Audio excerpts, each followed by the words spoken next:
Welcome back to the deep dive. So today we're focused on a concept that, well, if you're a leader, or honestly just a human being trying to operate in this modern world, it's everything. It's resilience. hmm We took that whole stack of sources you sent, the articles, theological frameworks, psychological guides, and they all center on how leaders can thrive when the pressure gauge just redlines. Yeah, and our mission today is really to uncover the specific, often hidden structure of that resilience.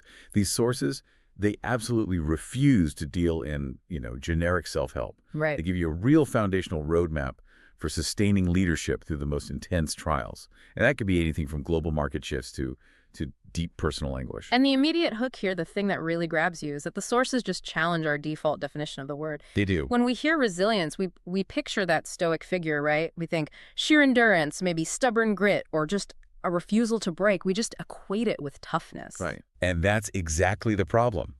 The sources show that model, the stiff upper lip endurance model, is in the end brittle. It breaks. It breaks. It's completely unsustainable because it requires you to just suppress everything.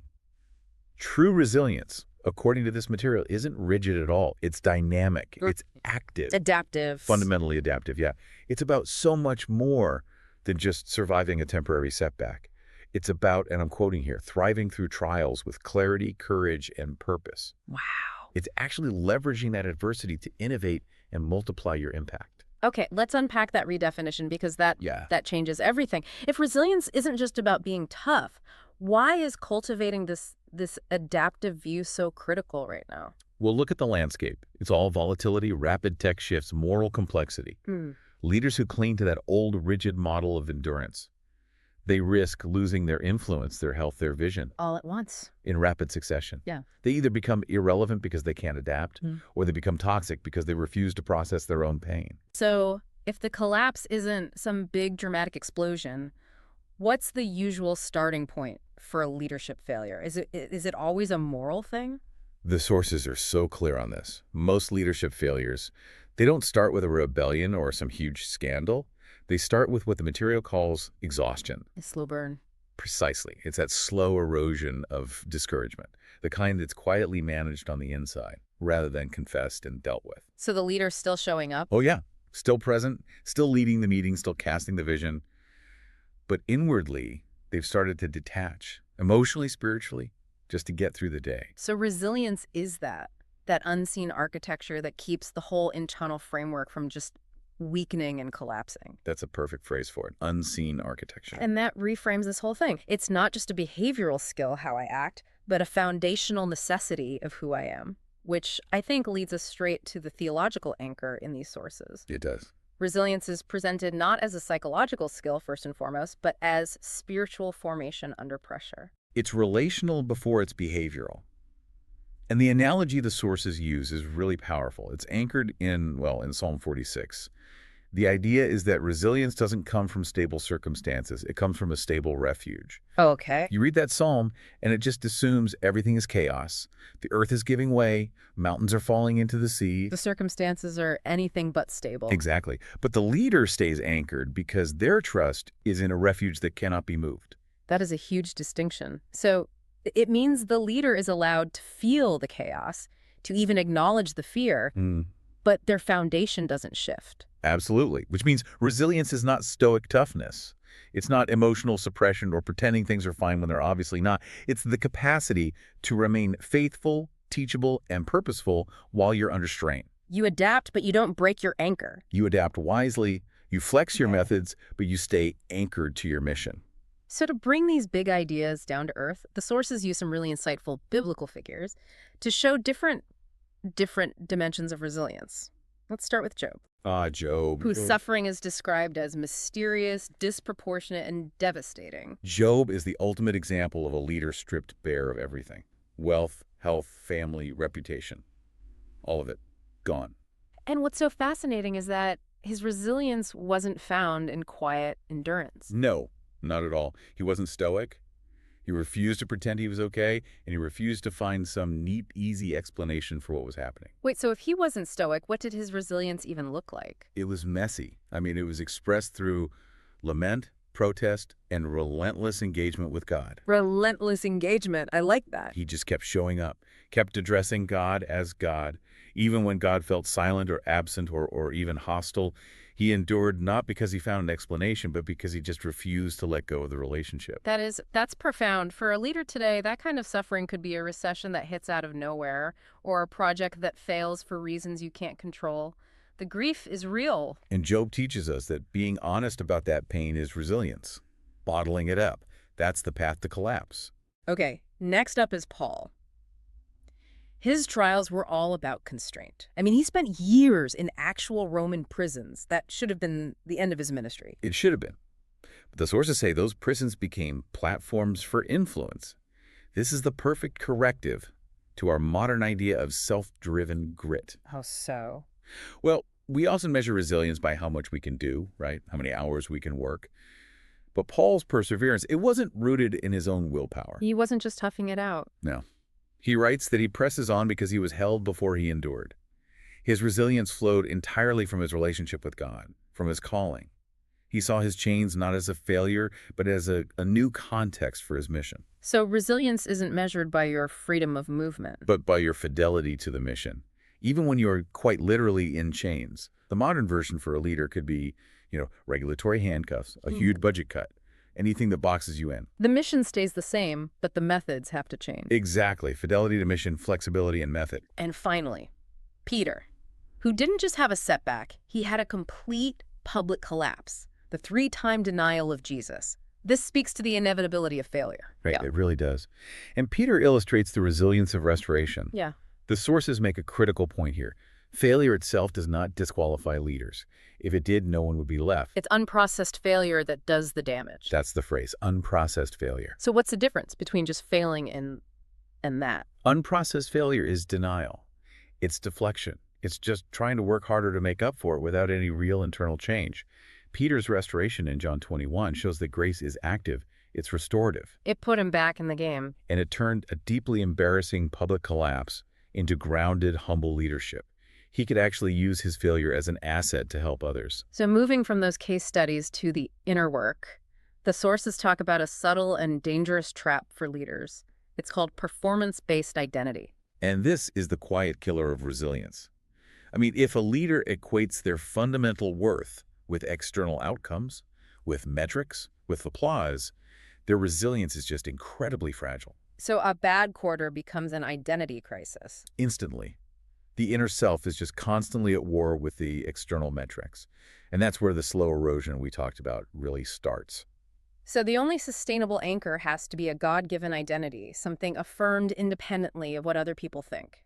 The sources point to Jesus' baptism, right? Yeah. Affirmed in who he was before he did anything. That foundational identity creates the armor you need. And it's not automatic. It has to be cultivated through intentional spiritual practices, what the sources call a rule of life. A rule of life. That sounds a little academic. How should we think about that practically? Is it just a to-do list? Oh, it's much deeper than a list. Think of it as a structured rhythm, one that integrates prayer, work, rest, and reflection. It helps you manage stress by seeing it as a signal of your limits. An alarm bell, not a sign of failure. Exactly. It forces you to build necessary boundaries. And one of those key boundaries is the Sabbath rest. For a really ambitious, high-performing listener, how do you do that without feeling like you're falling behind? The Sabbath is described as both a discipline and a gift. It's a countercultural refusal to be enslaved by busyness. It's so essential because it reorients your attention away from control and toward trust. You're intentionally letting go of the reins. For 24 hours, yes. You consciously trust that God will hold your world together even when you aren't. It stops you from believing the lie that the whole organization will just fall apart if you step away for a day. That shift from control to trust is really the heart of resilience, isn't it? Let's talk about another tool, resilience journaling. This goes right back to Job's honesty. It does. It's the daily practice of an honest emotional check-in. You reflect on your patterns, you note spiritual insights, and crucially, you engage in lament. Okay, lament is a word we should unpack. What does that look like practically? It means writing it down. Your anger, your confusion, your deepest frustrations, your sadness, addressing them honestly to God. It's giving yourself permission to feel real emotions without suppressing them or slapping on some toxic positivity, You're just processing them truthfully. which is the only way to get to long-term stability. And this ties right into emotional regulation. I mean, the sources bring up the prophet Elijah right after his greatest victory, He just collapses under the broom tree. a complete psychological and spiritual collapse. And that story is so important because it normalizes exhaustion. God didn't rebuke him for being tired. He gave him rest, food, and sleep. Spiritual maturity requires emotional health, So we have to pay attention to those the cues. need for a break, the slow withdrawal from people. Yep. You have to catch it before the erosion goes too deep. Okay, let's broaden the scope. Resilience is clearly not a solo thing. The sources call it a team sport, which brings us to adaptive leadership in the organization itself. That's spot on. You cannot maintain this in isolation. Leaders have to share the burdens. We see this with Moses and Jethro in Exodus 18. Jethro basically tells an overwhelmed Moses he has to delegate, Or you'll burn out. and the whole system will collapse. Resilient leaders empower others. So speaking of Jethro's advice, let's really nail down this concept of adaptive leadership. The sources distinguish between technical challenges and adaptive challenges. For someone in a modern organization, what's the difference? A technical challenge is one you can solve with existing knowledge. Your server breaks, you call the IT specialist, you know the process. An adaptive challenge, on the other hand, requires learning, experimentation, and usually a shift in the organization's values or behaviors. Can you give me a concrete example? Sure, a technical challenge is installing new software to track productivity.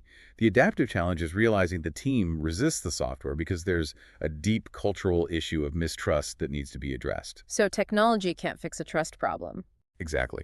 Resilient leaders maintain their core mission, but they adjust their methods, their structures, their expectations, like Paul becoming all things to all people. That's missional flexibility. And that focus on the mission brings us to the long view, especially for leaders who are facing decline in metrics, in size, in influence. The sources have a powerful reframe for this. They do. They say decline is not always a punishment for failure. But what is it then? It's often presented as God's pruning, drawing from John 15. The whole purpose is to remove unfruitful practices or dependencies that have built up over time and to force a deeper reliance on the core mission. It actually combats the fear of failure. In this long view, it's fueled by hope, and it's focused on legacy. What kind of hope are we talking about here? They define it as eschatological hope. It sounds academic, but it just means a confident expectation rooted in God's ultimate faithfulness, not in whether your current quarterly numbers look good. So it's a deeper confidence. It's the profound confidence that your work matters in the grand scheme, even if the temporary outcomes are discouraging. And that confidence is what fuels legacy. The ability to look past your own tenure. Absolutely. Legacy is about investing in mentorship like Paul and Timothy. It's about building institutions that ensure the mission continues. Resilience, in the end, is about making sure the impact extends far beyond you. This has been a tremendous deep dive. I mean, we've really established that the superficial model of grit is it's brittle. True resilience is adaptive faithfulness. It's anchored in an identity that's separate from your performance, and it's sustained by these intentional rhythms like Sabbath and honest lament, and of course, community. It's a lifelong formation process that happens through the trial, not in spite of it. And I think if we connect this back to the bigger picture, the sources conclude that resilience it's more than a strategy. It's a testimony. It's a living sermon to the people around you. Yeah. And you really have to ask yourself, how might embracing the trials you're facing right now and responding with integrity and grace, how might that transform your own endurance into a profound witness for the people you lead? So don't just survive the trial. Let it actively shape you. Let it speak. And we'd encourage you to commit to just one practical step today.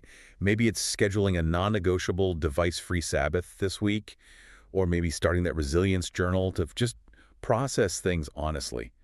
Begin cultivating that internal stability. An excellent challenge. Thank you for diving deep with us. We'll catch you next time.